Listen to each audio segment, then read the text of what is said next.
welcome to the Explainer. If you drive in the land of Lincoln, keeping your vehicle legal is just, well, an annual necessity. But hey, I've got some great news for you. This year, over 1 million Illinoisans are going to save themselves a massive headache. They're going to skip the DMV entirely and handle this whole chore online in just a matter of minutes.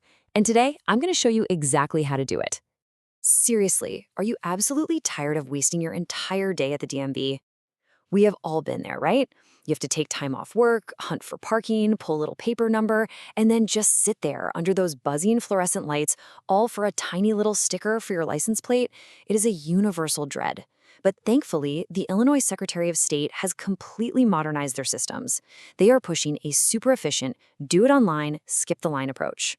The contrast here is just night and day. Think about it. On one hand, you have the traditional in-person visit. That means travel time, long lines, and totally unpredictable waits. But on the other hand, you've got the online portal. We're talking 5 minutes, tops. You can literally do it in your pajamas from the comfort of your own couch. And the best part is, it immediately updates the master state database. Okay, let's dive into this. Here is our roadmap for today's explainer. 1. Gather your required info. 2. The online renewal process. 3. Navigating common roadblocks. 4. Pro tips for next time. And 5. Final steps and disclaimer. Section 1. Gather your required info. So approaching this digital portal is a lot like baking, you know? You really want all your ingredients measured out and ready on the counter before you start mixing. Here's your checklist. You're going to need your registration ID and your PIN. Think of these as your digital keys to the state's database. You'll also need your last 4 digits of your vehicle identification number, or VIN, your license plate number, your current auto insurance provider and policy number, and finally, your payment method. You can typically find your ID and PIN printed right at the top of the paper renewal notice the state mailed you. Now, you might be wondering, what if I lost that notice? Or what if it's just buried in a massive pile of junk mail somewhere? Do not panic. You can actually just look at your current registration card, you know, that little paper slip you keep in your glove box, because the ID and PIN are printed right on there. And if that happens to be missing too, simply call the Secretary of State Public Inquiry Division at 800-252-8980, or use their online lookup tool with your license plate and VIN, so you're never actually locked out of the system. Section 2. The online renewal process. Now, what's really interesting about this is, well, it's actually a warning. We're heading to the official state website, ilsaccost.gov, but you need to hear this first. When you search for Illinois license plate renewal on Google, you might see sponsored ads for third-party private companies pop up. These vendors mimic the official state website, but they legally tack on completely unnecessary online convenience fees, which is often around $10 extra just for routing your payment. As one Reddit user from the Chicago community pointed out, you absolutely must double-check that your URL ends in .gov before you type in a single piece of personal info. Okay, once you are safely on the official portal, the flow is incredibly straightforward. Step 1, you verified that .gov URL. Step 2, you'll enter that registration ID and PIN we talked about. Step 3, the system is going to pull up your vehicle details. You just need to quickly verify that your make, model, and plate are correct. And finally, Step 4, you'll enter your insurance information and process your payment. Honestly, there are 0 surprises here once you know what to expect. Speaking of payment, this is exactly where you can save yourself some cash. If you pay online with a credit card like Visa or MasterCard, the state's payment vendor is going to tack on a 2.25% surcharge. But if you use an e-check, which really just means typing in your bank routing and account number, that processing fee is exactly $0. It is completely waived. To put that into perspective, if you went in person to a third-party remitter, like a local bank or a public library, they charge private service fees ranging anywhere from $6.50 up to $9.50. So the online e-check is undeniably your most economical option. Section 3. Navigating common roadblocks. So even with a totally perfect plan, government systems run strict, real-time programmatic checks in the background.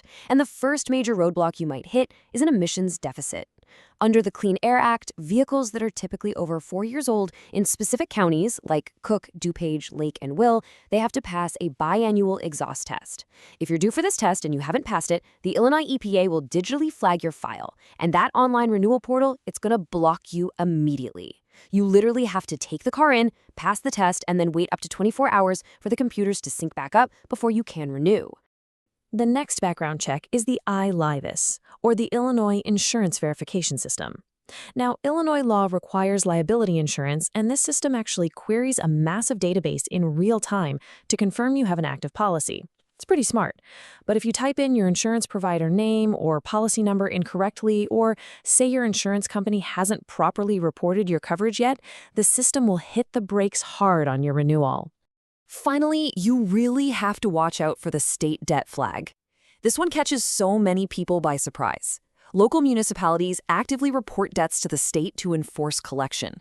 So if you have outstanding parking tickets or maybe unpaid tollway fines exceeding just $5, yep, your registration is locked. You're going to have to contact the city or the tollway authority, settle your balance, and then wait for the whole system to clear before you can even try to get your sticker. Section 4. Pro tips for next time. Assuming your record is totally clear and your payment goes through, you are all set for this year. But to make this process even smoother for the future, I've got some pro tips. First up, sign up for paperless email notices. They call it green mail. Remember a few years back when the state actually stopped mailing physical notices because of budget shortages? Yeah. Opting into emails guarantees you'll get your ID and PIN sent directly to your inbox with a handy clickable link. Second, it's good to know your fees. Standard passenger vehicles are $151, but electric vehicles are actually $251 to offset the fact that they don't pay gas taxes. Also, seniors or persons with disabilities enrolled in the Benefit Access Program might qualify for a vastly reduced rate of just $24. And finally, always remember, Illinois law requires you to update your driver's license and vehicle registration address within 10 days of moving.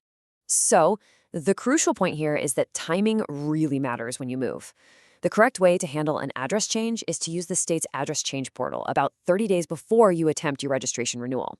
The absolutely incorrect way is trying to change your address during the actual checkout flow of your renewal. If you try to alter key characteristics, like your address or your plate type, right while checking out, the system is going to block the transaction entirely and force you to visit a facility in person. And nobody wants that. Section 5. Final steps and disclaimer. 30. That right there is your magic number. It represents the 30-day statutory safe harbor driving window. See, as soon as you complete your online transaction, the state's master database is updated in real time. And Illinois law allows you to legally drive without that physical sticker on your plate for up to 30 days after your expiration. But, and this is a big but, you have to print out your confirmation receipt and keep it in your car just so you can show law enforcement if you are ever pulled over. Your actual physical license plate sticker will be mailed directly to the address on file, and it typically arrives within 5 to 10 business days. So while you're waiting for the Postal Service to do their thing, that printed receipt is basically your temporary shield. Do not close that browser window until you've printed it out or saved a copy to your phone for sure. And just a quick disclaimer before we wrap up. While this explainer provides a super comprehensive breakdown based on our sources, you know how it is. State policies, fees, and system requirements can occasionally shift. The information provided here is completely accurate as of production, but you really should always refer directly to the official Illinois Secretary of State website at ilsos.gov for the most current rules, rates, and guidance. So, I want to leave you with this final thought. Will you take just 5 minutes today to go check your license plate expiration date, skip that awful DMV line, and win back your entire afternoon? Seriously, by utilizing these digital tools, you can handle a full year's worth of vehicle compliance before your morning coffee even gets cold.